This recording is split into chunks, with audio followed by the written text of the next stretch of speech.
How's it going, everybody? Welcome back to a new video. So my car is in the air because I have a new video that I'm working on, some new upgrades to the car that I'm not going to reveal. But in today's video, I am going to be replacing my shifter selector joint.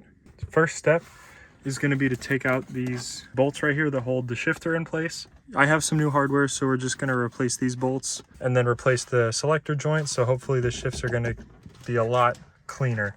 Right now, as it is, they're pretty, it's a pretty short throw, but there is still some play. I'm assuming it's because of the selector joint. So I got one, it was on sale. So we're going to go ahead and start with that. All right, so moving to the underside of the car, the big point on why people do the shifter selector joint upgrade, just gonna prop my camera up like right there. So the shifter selector joint is this guy right here. And what happens is there's a little bit of foam on the inside and that kind of wears out over time. And the, shifts just get sloppy. So I have the DSSR from Garagistic, and that goes to a click tuning shifter. So it's a chassis mounted shifter. First thing I'm going to do is take out the drive shaft, and then we're going to take out the shifter, the DSSR, and the shifter selector joint, and then we'll go from there. All right, it's getting kind of dark, so we're going to do the rest with flash on. Of course, when I say that, flash wasn't on. All right, drive shaft is removed, just like that. So the way the DSSR comes, there's this little pin, little clip that you just have to pop off. Okay, so I took out the 4 shifter bolts, and then this comes off. And then there, like I showed, there was the clip that goes right here, and then this little washer, and then you should just be able to push out this clip. Man, this thing is in there.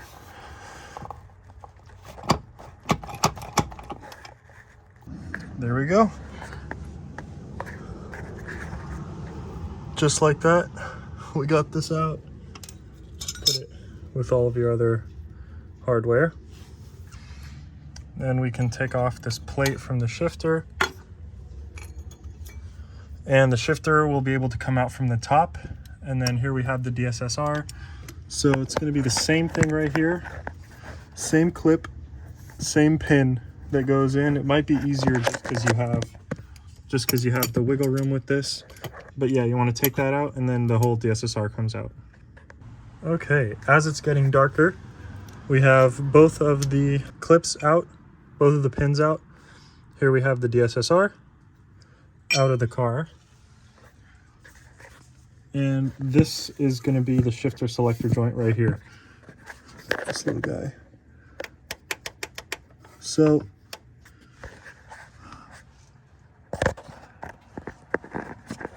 first step is going to be to pop it off. And in order to do that, there is a ring around here. There's a little gap. I don't know, it's hard to see. There's a gap right there, and you just need to pop that off, and then you should just be able to slide it out. There's a pin that goes through and, keeps it on the transmission, but you should just be able to pop it off. Now from inside the car, you can see all we have to do is just lift the shifter out. Oh, stuck on a wire. There we go. Lift it out. That's it. You can see straight through to the bottom. Perfect. All right, guys, so it's a couple days later, and I was out here for a couple minutes, and I finally got this clip off of the shift selector joint. So now I just have to get the pin that goes through that hole right down there. You can kind of see it. Once I get that pin out, this should just pop off, and we can start to get the other one in. All right, so I wasn't able to find a pick.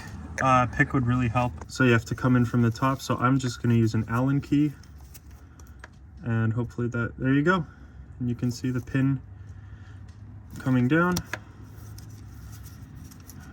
Of course, I need to not watch my phone, and that would help, but there you go. You get the picture, just like that. And then once that's out, you should just be able to pull this straight off. So let me just work at this a little bit more and see what happens. There you go. There's that pin. This should just pop right off. Ooh, that's what you want to see right there. Sarcasm. That does not look that good. Just get this ring off of here. Awesome. There you go. Okay, so now that we have that selector joint out, we're just going to go over what I'm doing and why I'm doing it. So I took out the shifter, but I replaced the shifter bolts. These ones right here, because the other ones were getting a little bit rusty. So now it looks a lot better.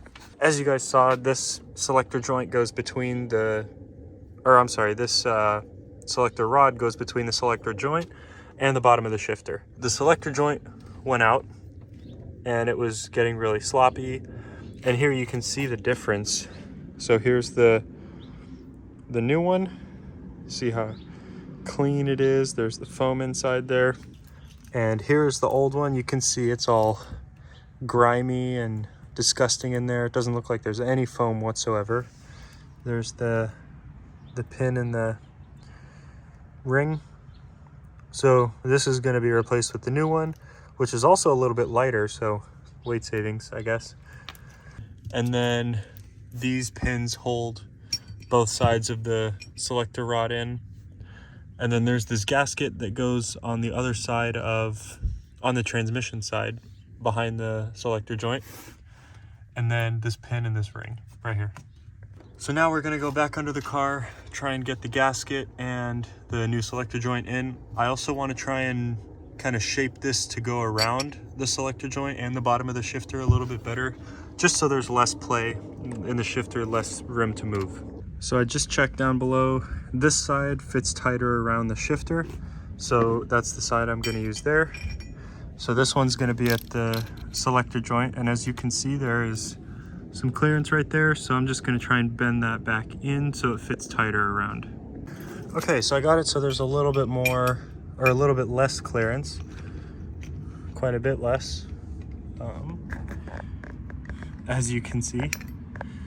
So you kind of have to come at it from the other side, so you can see there's less clearance there, so that's how I want it. So first we're gonna put the gasket in, and then we'll put this on and then hook this up and we're good.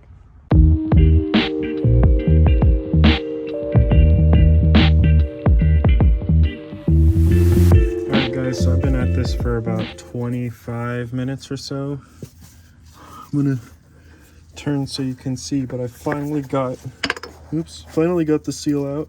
Scared myself because I pushed it way in, not really thinking about what I was doing. So I have a tiny screwdriver and I kind of put it in almost completely sideways and then kind of drive it in so it doesn't hit the shaft or the transmission, and then just pry it out like that. I kind of hit it with a hammer just to get it in, not very hard at all. But now you can see it's a weird angle, but that side is out, and so I'm just gonna keep using the screwdriver to get it completely out. So now you can see the seal's completely out. Here is the old and the new. So yeah, you can see it's pretty beat up. In order to put this back in, you just take the seal, put it over all the way down, and then make sure it goes in straight, not, you know, at an angle, not like this. Make sure it goes in straight, and then take either a 16 or a 17 millimeter socket, and you can use that to push it in, and that gets a nice even seat. So the new seal is in. Now we're just gonna put on the actual selector joint, and then yeah, hopefully by the end of today or before the light goes away, we'll have a fully functioning shifting assembly again. Okay guys, one last thing before I pop this on. It's a good idea to put the ring over just so you can just pop it on It'll make your life so much easier. But yeah, without further ado, let's just toss this thing on. That was pretty easy. It's been about 10 seconds. So I just pushed it on and then kept pushing until I could feel the foam start to compress, and then I just pushed the pin through. And now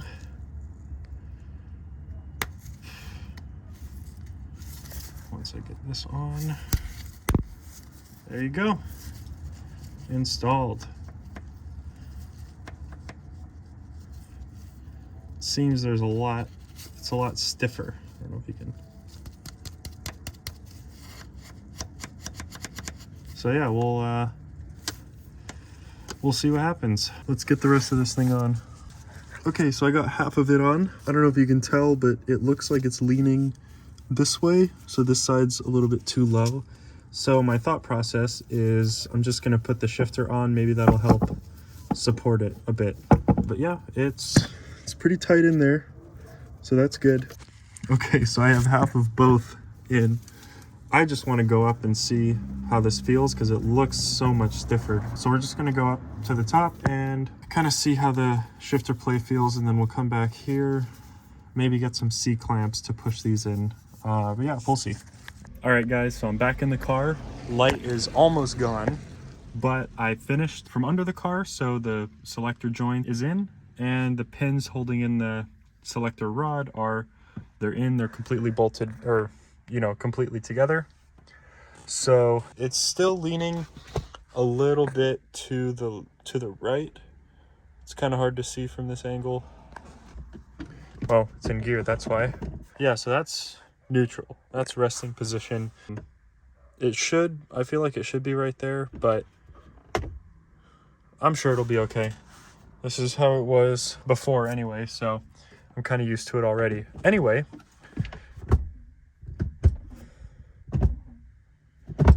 the shifting definitely feels a lot smoother, a lot more crisp. Lockout. Yeah, my only concern, not really concern, my only thing is that it's a little bit too far to the right, but it's not the end of the world. Yeah, I do definitely like how it shifts. I feel like I'm going to be able to shift a lot faster. So, there you go. So, quick note from quite a while later. I've been driving the car around for a few weeks, maybe a month and a half. The shifter still feels absolutely fantastic. There's a lot less play than there was before. Still feels great. No complaints. I think this is the best bang for your buck shifter mod that you can do, is doing that selector joint, because it just stiffens the whole shifting mechanism up and you can get those crisp, fast shifts. So with that being said, I hope you guys did enjoy the video, and I hope you learned something. Maybe I gave you an idea for a new mod for your car. So stay tuned as always for the next couple videos. It's gonna get even better. I have a lot more exciting stuff coming up, so I'll see you guys in the next one.